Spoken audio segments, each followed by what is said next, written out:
आपण एकदम घनघोर जंगलातून जात आहोत। या रस्त्याने एकटं जाताना माणूस थोडं घाबरतोच।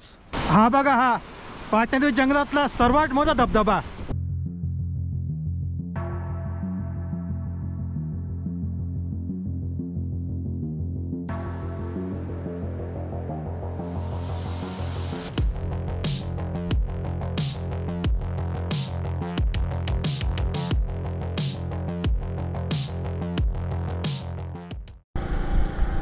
केदारकुंड धबधबा येण्यासाठी आपल्याला चाळीसगावहून 18 किलोमीटर दूर पाटण्यादेवीला यावं लागतं। तिथे आपल्याला समोर हे गेट दिसतंय। हे गेटच्या तिकडे केदारकुंड जाण्याचा रस्ता आहे। इकडे आहे केदारकुंड वॉटरफॉल आणि मदरसे बाबा जाण्याचा रस्ता। ही आहे डोंगरी नदी, हिचा उगम केदारकुंडहून होतो आणि हा ब्रिज पार करून आपल्याला पुढे जायचं आहे। केदारकुंड जायचा रस्ता सरळ सरळ, काही जास्त अवघड किंवा चुकण्यासारखं काही नाही। इथे जंगल इथून पूर्ण घनदाट होते आणि इथे फक्त पशुपक्ष्यांचेच आवाज ऐकू येतात।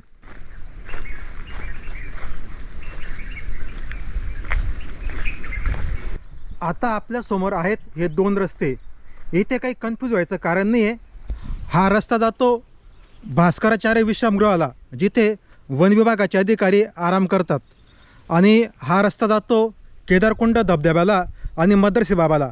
आपल्याला या रस्त्याने पुढे जायचं आहे। तो जो समोर डोंगर दिसतोय आपल्याला, त्या डोंगराला असा वैसा घालून आपल्याला तिकडे जायचं आहे। या जंगलात बिबट्या भरपूर प्रमाणात आहेत, त्याच्यामुळे जेव्हा तुम्ही येशाल एकटे नका या। मी ते बडबड करत जात आहे म्हणून मला काही वाटत नाही आहे, पण एकटे जाताना इथून भीती वाटते। इथे फक्त पक्षी, पाणी आणि वारा यांचाच आवाज येते। इथे वन विभागाने पर्यटकांसाठी ही जागा तयार केलेली आहे।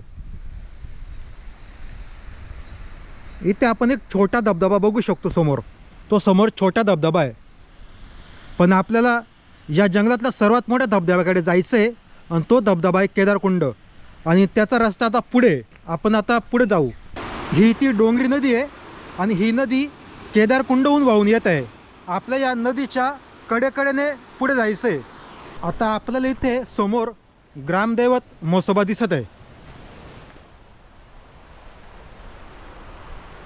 म्हसोबाचं दर्शन घेऊ आणि पुढे जाऊ। म्हसोबानंतर जंगल खूप दाट होते आणि पाऊलवाट पण खूप लहान होते। आता आपल्याला इथे हा सिमेंटचा रस्ता लागला। हा रस्ता खूप रिस्की आहे, म्हणून वन विभागाने इथे एक सिमेंटचा रस्ता बनवला आहे। इथं अगोदर इथे फक्त खडकच होता। याच्या एका साईडला नदी आहे, डोंगरी नदी, आणि दुसऱ्या साईडला डोंगर आहे। हा पुढचा पॅच खूप स्लिपरी आहे, म्हणून इथे लोखंडाचे खांब लावलेले आहेत। इथे बघा शेवाळ किती जमलं या रस्त्यावरती। हे बघा एवढं शेवाळ आहे, त्याच्यामुळे इथे स्लिप व्हायची सर्वात जास्त शक्यता राहते। आपल्याला हे छोटासा पाण्याचा ओढा पार करायचा आहे।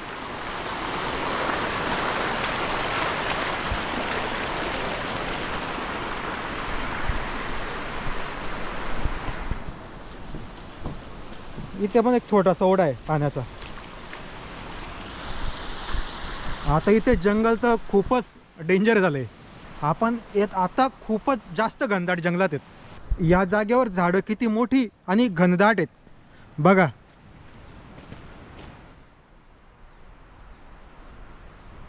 आणि इथे पण एक मदरसे बाबा जायची पाटी लावली आहे, इकडने आपण जाऊ शकतो। हे पा, इथे मदरसे बाबा जाण्याचा रस्ता असा दाखवला आहे, इकडने आपण जाऊ शकतो। आपण एकदम घनघोर जंगलातून जात आहोत।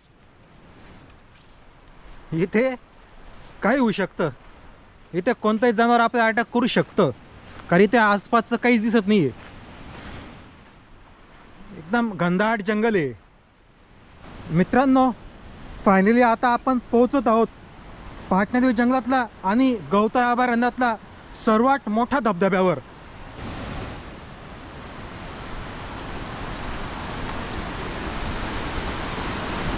हा बघा, हा पाटणादेवी जंगलातला सर्वात मोठा धबधबा. पाटणादेवी अजिंठा सातमाळ डोंगर रांगेतला सर्वात मोठा धबधबा आहे. या धबधब्याचा आवाज तुम्ही ऐका, किती मोठा आवाज आहे या धबधब्याचा. आणि पाणी पा कसं उडतंय, जसं काय पाऊस चालू आहे. जबरदस्त नजारा आहे, खतरनाक. आणि याला म्हणतात केदारकुंड. हे जे कुंड आहे केदारकुंड आहे. या धबधब्याच्या शूट करण्यासाठी मी 1 वर्ष वाट बघितली. म्हटलं ज्यावेळेस पाऊस पडेल खूप त्यावेळेस या धबधब्याचा व्लॉग आपण बनवू. आणि फायनली आज आपण हा व्लॉग बनवला. मित्रांनो, फायनली आपण पोहोचलो पाटणादेवी जंगलातला आणि गौताभरणातला सर्वात मोठ्या धबधब्यावर. आणि हा आहे तो धबधबा केदारकुंड.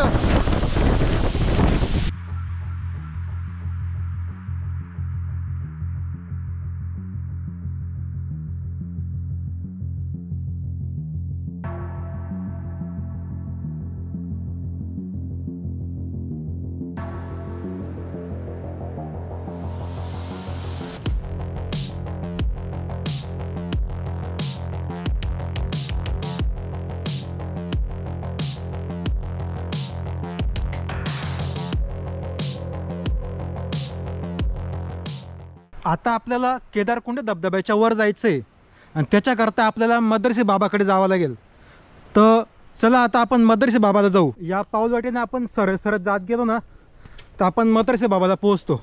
आणि मदरसी बाबा जाण्याचा रस्ता पण काही सोपा नाही आहे, तो पण खूप डेंजर आहे. केदारकुंडापर्यंत तर रस्ता सोपा होता, म्हणजे सरळ सरळ रस्ता होता. पण मदरसी बाबाचा रस्ता आहे ना, डोंगर चढावा लागतो.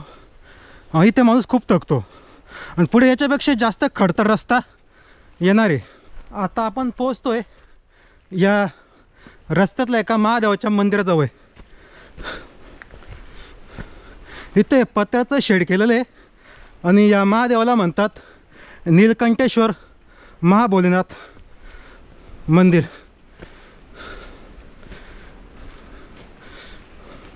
महादेवाला प्रणाम करू आणि आता आपण आपल्या पुढच्या प्रवासाला निघू. आणि इथून जो रस्ता आहे तो रस्ता खूप खडतड आणि अवघड आहे. हा पॅच खूप अवघड पॅच आहे, कारण की इथे मोठमोठे दगडं आणि चढ उभी चढ आहे. इथून मदरसी बाबाचा हा पॅच आहे ना खूप अवघड आहे, कारण की चढ आहे ना उभी चढ आहे. आणि इथे ना माणूस खूप थकतो, खूप थकवणारा पॅच आहे. आणि चालायला रस्ते पण जसे पाहिजे तसे नाही, पुरे दगड इथे. हा रस्ता बघा, हा किती इथे मोठमोठे दगड आहेत.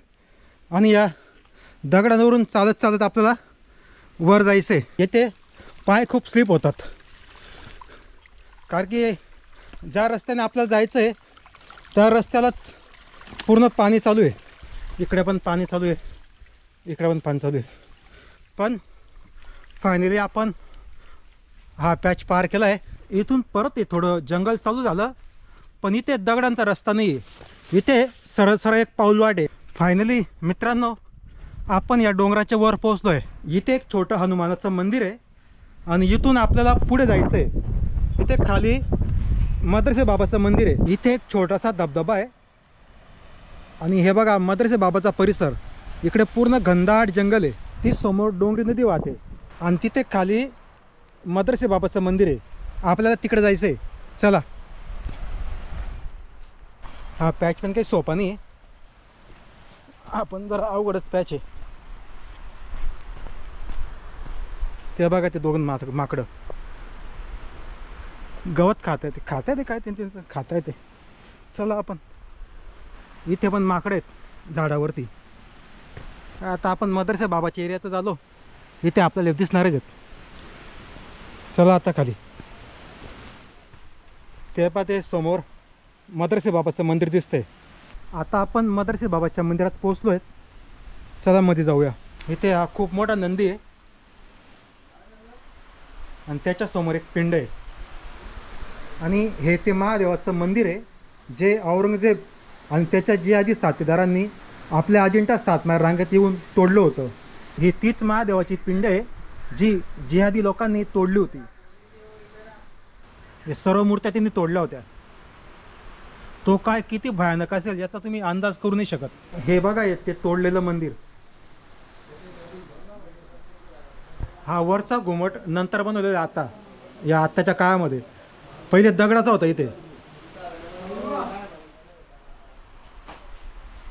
इथे महादेवाची पिंड नाही आहे, फक्त फोटो आहे। ती पिंड ती तोडलेली। या ठिकाणी पशु पक्षी निर्भयपणे आणि कोणालाही न घाबरता राहतात। हे आहेत मद्रासी बाबाचे काही ओरिजिनल फोटो। ही आहेत मद्रासी बाबाची काही ओरिजिनल सर्टिफिकेट। ही आहे मद्रासी बाबाची झोपण्याची जागा। हे आहेत मद्रासी बाबाचे चरण पादुका, जे चंदनाच्या लाकडापासून बनवले आहेत। हा आहे बाबाचा योगदंडा। हा आहे बाबांचा पाण्याचा कमंडल। मागे भिंतीवर बाबांची खूप सुंदर पेंटिंग बनवली आहे। ही बाबांची धुनी आहे। इथे बाबांची पालखी ठेवली आहे, ज्यात बाबांचे काही फोटो आणि साहित्य ठेवले आहे। आता आपण जात आहोत मद्रासी बाबांच्या समाधीकडे। ही आहे मद्रासी बाबांची समाधी। बाबांच्या समाधीसमोरच बाबांची खूप सुंदर अशी मूर्ती ठेवली आहे। या मंदिराचं संपूर्ण व्यवस्थापन दशरथ बाबा बघतात। आता पुढची माहिती ते देणार आहेत। गुरुचे गुरुवे इजेवाड्याला राहतात। ते इजेवाड्यावरून मम्मंडवारमला ते 12 वर्षातून एकदा निघतात। त्यांचं नाव आहे श्री श्री श्री भगवान बालयोगीश्वर। मग त्यांचे शिष्य सन्मुख सुंदरम स्वामी, ते भ्रमण करत करत कैलास मध्ये गेले होते। मग तिथं काही दिवस राहिले, मग परत गुरुजवळ गेले। मग गुरुजवळ असताना मग त्यांनी तिथे बरेच दिवस 1 वर्ष तप केलं महाशिवरात्रीला।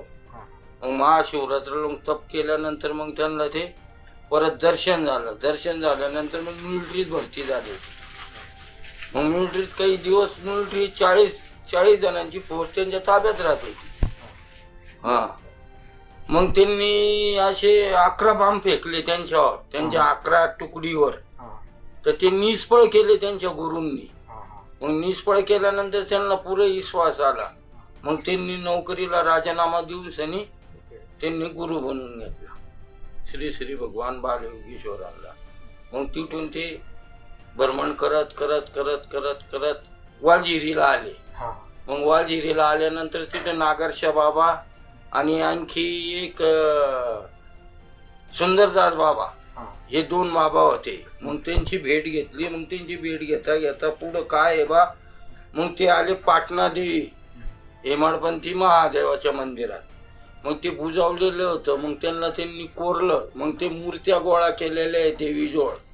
मग देवीचे बी जाळे जुळे काढून देवीला मोकळं केलं त्यांनी।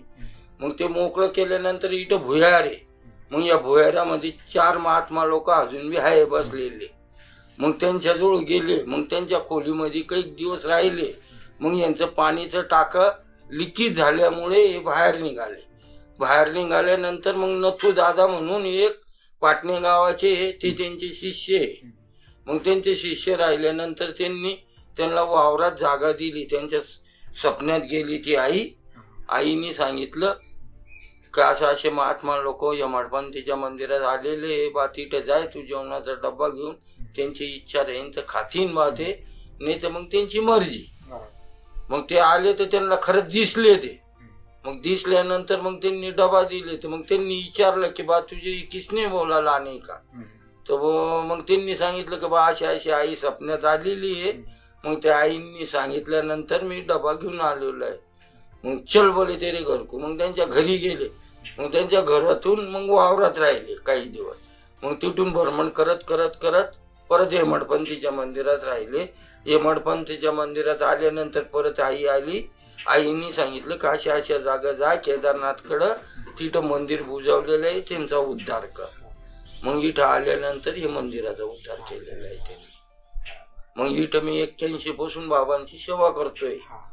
हो, मग ते असं करत करत इथपर्यंत आलेले आहे। हे 25 ते 30 फूट खालून नंदी काढलेला आहे। 25 ते 30 फूट खालून तो पंचमुखी नाग काढलेला आहे दगडी।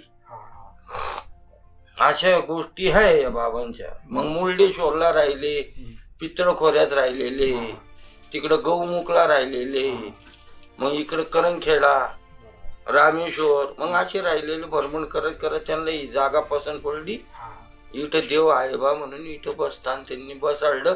जो बी भक्त येतो त्यांची पुकार तो ऐकतो, त्यांचे जे अडचणी राहतात ते मोकळे होतात.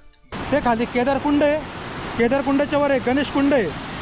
तो केदारकुंडाचा धबधबा, हा गणेश कुंडाचा धबधबा. आणि ती जी जागा दिसते तिथे बाबा तपश्चर्या करायचे.